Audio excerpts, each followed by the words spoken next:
Teman-teman, kali ini kita akan mempelajari tentang cinta lingkungan. Pernahkah kamu memperhatikan bahwa hampir tiap rumah ada tanaman atau bunga-bunganya loh? Mengapa ya di setiap rumah terdapat tanaman? Pasti karena tanaman memiliki manfaat. Apa ya manfaatnya tanaman? Manfaatnya antara lain menyediakan udara segar bagi manusia untuk bernafas. Pepohonan juga bermanfaat untuk menyerap air sehingga saat hujan tidak banjir dan saat kemarau tidak kekurangan air. Selain itu, kayu dari pepohonan bisa dimanfaatkan untuk bahan bangunan.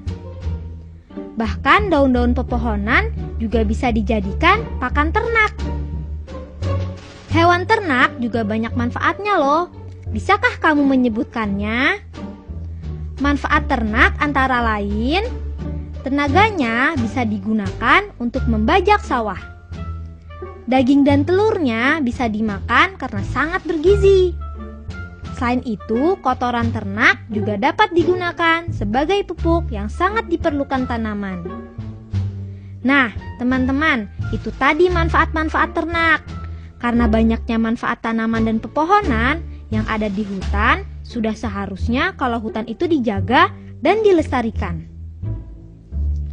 Tahukah kamu apa saja sikap yang dapat melestarikan hutan? Sikap yang dapat melestarikan hutan antara lain melakukan penanaman kembali hutan gundul atau reboisasi, melakukan tebang pilih, yaitu menebang pohon-pohon yang layak ditebang sesuai dengan kebutuhan.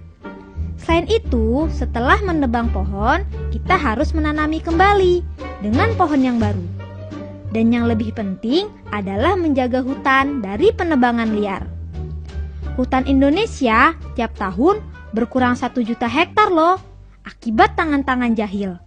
Kita harus lebih giat lagi menjaga hutan. Ayo sama-sama kita jaga hutan. Selain hutan, hewan juga harus dilestarikan.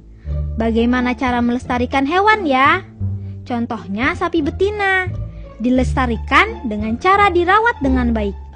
Diberi makan yang cukup hingga bisa diambil susunya.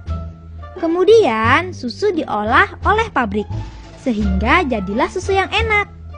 Selain sapi, hewan-hewan lain yang berguna juga dipelihara dan dilestarikan. Karena termasuk hewan langka. Mereka dilestarikan di kebun binatang. Contohnya gajah, jerapah, beruang, cendrawasih, harimau, dan lain-lain. Selain kebun binatang, untuk melindungi hewan langka, pemerintah juga membuat tempat penangkaran, seperti tempat penangkaran orang utan. Nah teman-teman, apa kesimpulan dari pelajaran kita hari ini? Intinya, kalian jadi tahu manfaat hewan dan tumbuhan bagi manusia. Dan juga upaya untuk melestarikan hewan dan tumbuhan.